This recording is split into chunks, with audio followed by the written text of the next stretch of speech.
खुदावंद यीशु मसीह की ज़िंदा जलाली और अद्वैत नाम में आप सभी को मेरा सलाम। एक बार फिर मैं हैरसन आपके साथ खुदा का कलाम लेकर और एक छोटी सी कहानी लेकर आपके साथ आया हूँ। आइए हम इससे पहले कि कहानी सुने, आइए कलाम को पढ़ते हैं। कलाम से निकालें पहला यूहन्ना उसका 5वां बाब, उसकी 12वीं और 13वीं आयत।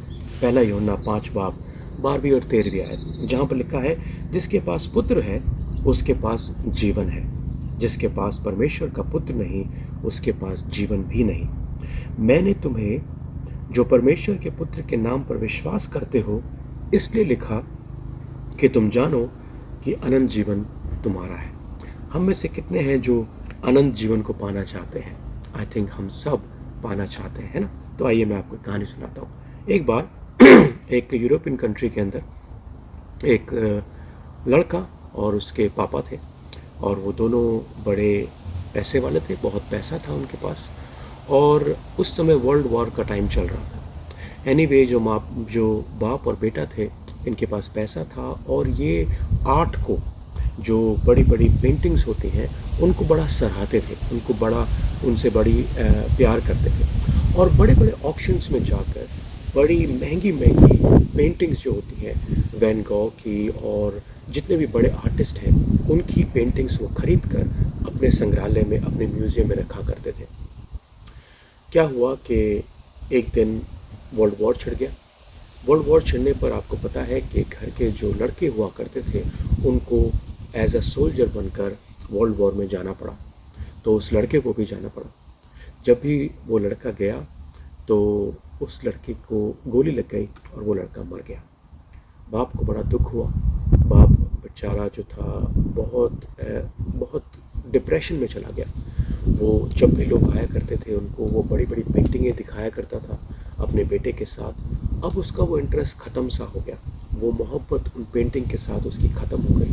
मगर वो अरबोपति था, उसके पास बहुत पैसा था। एक दिन वो अपने घर में लिविंग रूम में बैठा था, और उसके दरवाजे पर नॉक हुई। एक लड़का किसी एक बैग को लेकर उनके घर पर आया।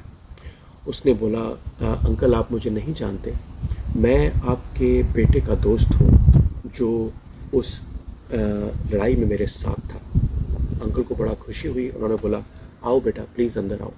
जब वो लड़का अंदर बैठा उनके साथ तो बोला, अंकल मैं आपको एक कहानी सुनाना चाहता हूँ, और ये कहानी बड़ी मुश्किल है। उन्होंने बोला, बताओ बेटा। उसने बोला, अंकल जब हम लड़ाई में गए, आपका बेटा बहुत बहादुर था, आपका बेटा जो था बहुत ही करेजियस था, और क्या हुआ कि मेरे पैर में गोली लगी और आपके बेटे ने मुझे अपने कंधे पर उठाया, जबकि वो जानता था कि इसके वसीले, मेरी मदद करने के वसीले, हो सकता है कि उसको अपनी जान गंवानी पड़े। वो फिर भी फील्ड में आया, मैदान में आया, उसने मुझे अपने कंधे पर उठाया और मुझे लेकर भाग रहा था। जब मुझे लेकर भाग रहा था, दुश्मनों ने उसके पीठ पर गोली मार दी और इसके वसीले वो मर गया। बाप की आंखों में आंसू आने लगे, उस लड़के की आंख में भी आंसू आने लगे। वो बोला, अंकल मैं आपको कुछ वापस तो नहीं दे सकता, आपके बेटे की ज़िंदगी नहीं दे सकता, मगर मैं एक पेंटिंग है वो आपको देना चाहता हूँ। ये पेंटिंग मैंने खुद बनाई है, और मैं कोई बहुत बड़ा आर्टिस्ट तो हूँ नहीं, ऐसे ही बस कभी कभार पेंटिंग बना लेता हूँ, आप ये पेंटिंग रख लें। खैर उन्होंने पेंटिंग खोलकर देखी, वो उस लड़के का, उनके बेटे का पोर्ट्रेट था। वो उस लड़के ने अपने उस दोस्त को, जो उसके लिए मारा गया था, उसकी एक पेंटिंग बनाकर उनको दी थी। अंकल को बड़ी खुशी हुई। उन्होंने देखा कि पेंटिंग में कोई ऐसी जान नहीं है, कोई बड़ी पेंटिंग बड़ी खूबसूरत नहीं है, मगर क्योंकि वो उनके बेटे की थी, इसके लिए वो उनके लिए बहुमूल्य हो गई। तो अंकल ने बोला, बेटा ये लो, मैं आपको अपनी तरफ से 10 लाख रुपए देता हूँ। उस लड़के ने बोला, अंकल आप मुझे कुछ नहीं दे सकते, क्योंकि आपके बेटे ने मुझे ज़िंदगी दी है, तो आप मुझे इस पेंटिंग के वसीले कुछ नहीं दे सकते, बस आप इसको कबूल करें। अंकल ने बोला, ठीक है।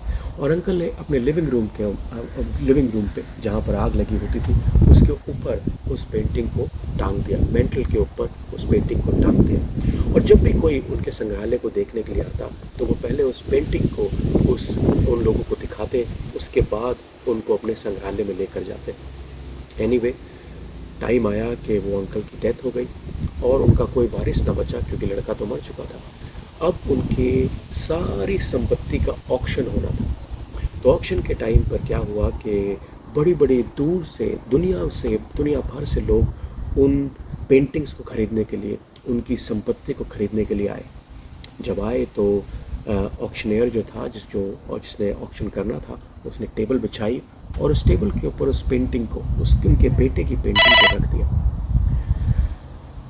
अब सब लोग वहाँ पर इकट्ठा हुए और जब ऑक्शनियर खड़ा हुआ, लॉयर सामने बैठे हुए थे, सारे सोलिसिटर्स, तो उन्होंने बोला हाँ जी, पेंटिंग्स को निकाल कर लाए और पेंटिंग्स जो है वो अब सेल की जाएगी, ऑक्शन में रखी जाएगी। तो उस ऑक्शनर ने बोला सबसे पहले जो पेंटिंग हम बेचेंगे वो ये पेंटिंग बेचेंगे जो पेंटिंग इनके बेटे की है। लोग बड़े नाराज़ हुए, हज़ारों लोग खड़े थे उस पेंटिंग को खरीदने के लिए, पैसे वाले लोग खड़े थे उस पेंटिंग को खरीदने के लिए। तो उन्होंने बोला हमें ये पेंटिंग नहीं खरीदनी, इस पेंटिंग को कूड़ेदान में फेंको और ऐसा करो जो बड़ी बड़ी अच्छी अच्छी पेंटिंग, बहुमूल्य पेंटिंग है, वो निकाल कर लेकर आओ। सॉरी, ऑक्शनर ने बोला नहीं, पहले ये पेंटिंग बेची जाएगी। उसने बोला कौन इस पेंटिंग को 50,000 रुपये में खरीदना चाहता है? सन्नाटा, कोई नहीं खरीदना चाहता, वो पेंटिंग इतनी अनमोल नहीं थी। ऑक्शनर ने बोला ठीक है, 25,000 में कौन खरीदना चाहता है? कोई नहीं। बोले 5,000 में कौन खरीदना चाहता है? कोई नहीं। आखिर में उन्होंने बोला कौन इस पेंटिंग को 1,000 रुपये में खरीदना चाहता है? कोई इसको खरीदना नहीं चाहता। बाई चांस वहाँ पर एक माली था, जो माली पीछे खड़ा था। बोला साहब, मैं छोटे मालिक की पेंटिंग खरीदने के लिए तैयार हूँ, मेरे पास 1,000 रुपये हैं, ये लीजिए और ये पेंटिंग मुझे दे दीजिए। ऑक्शनर ने बोला आर यू श्योर? बोले हाँ जी। उस आदमी ने 1,000 रुपये दिया और वो पेंटिंग को लेकर जाने लगा। उस ऑक्शनियर ने उस ऑक्शन को बंद कर दिया, बोला ऑक्शन ख़त्म हो गया। सारे लोग बड़े नाराज़ हो गए। उन्होंने बोला अब तो हम उन बड़ी बड़ी पेंटिंगों को खरीदेंगे जो हज़ारों करोड़ों रुपए की हैं और अपने संग्रहालय में रखेंगे, आपने ये क्यों बंद कर दिया? उसने बोला जब वो आदमी मरा तो उसके दिल में एक स्टिपुलेशन थी, एक शर्त थी, और वो शर्त ये थी कि जो कोई लड़के की पेंटिंग को खरीदेगा उसको सारी की सारी संपत्ति दे दी जाएगी। जो इस पेंटिंग को खरीदेगा उसको सारी की सारी संपत्ति दे दी जाएगी। जिसके पास बेटा है उसके पास सब कुछ है। और कलाम भी ये कहता है, क्या लिखा है? पहला यूहन्ना 5 बाब 12 और 13 आयत, जिसके पास पुत्र है उसके पास जीवन है, और जिसके पास परमेश्वर का पुत्र नहीं उसके पास जीवन भी नहीं। समझे आप कि हमें परमेश्वर के पुत्र का होना ज़रूरी है। कलाम कहता है जो अपनी ज़िंदगी को पाने की कोशिश करेगा वो उसको खोएगा, जो उसको खोने की कोशिश करेगा वो उसको पाएगा। इसका मतलब ये है कि हमें परमेश्वर में जुड़ना ज़रूरी है। परमेश्वर के नाम में ही अनंत जीवन है। हम में से कौन अनंत जीवन को पाना नहीं चाहता? हम सब पाना चाहते हैं। कौन है जो जीवन को पाना नहीं चाहता? हम सब पाना चाहते हैं। और कलाम कहता है रोमियो उसका 6 बाब उसकी 23वीं आयत में क्या लिखा है? क्योंकि पाप की मजदूरी तो मृत्यु है, परंतु परमेश्वर का वरदान हमारे प्रभु यीशु मसीह में अनंत जीवन है। आप में से कौन अनंत जीवन लेना चाहता है? जो कोई अनंत जीवन लेना चाहता है तो प्रभु यीशु मसीह के पास आए। जब आप प्रभु यीशु मसीह के पास आएंगे तो आपको अनंत जीवन मिलेगा। याद करें, जिसके पास परमेश्वर का पुत्र यीशु मसीह है उसके पास ही जीवन है। खुदावंद यीशु मसीह ने कहा राह, हक और ज़िंदगी मैं हूँ, सिर्फ मेरे वसीले आप परमेश्वर के पास जा सकते हैं और किसी के वसीले नहीं।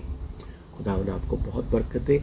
आई होप, मैं आशा करता हूँ कि इस कलाम से आपने बहुत बरकत पाई होगी और खुदावंद को जलाल दिया होगा।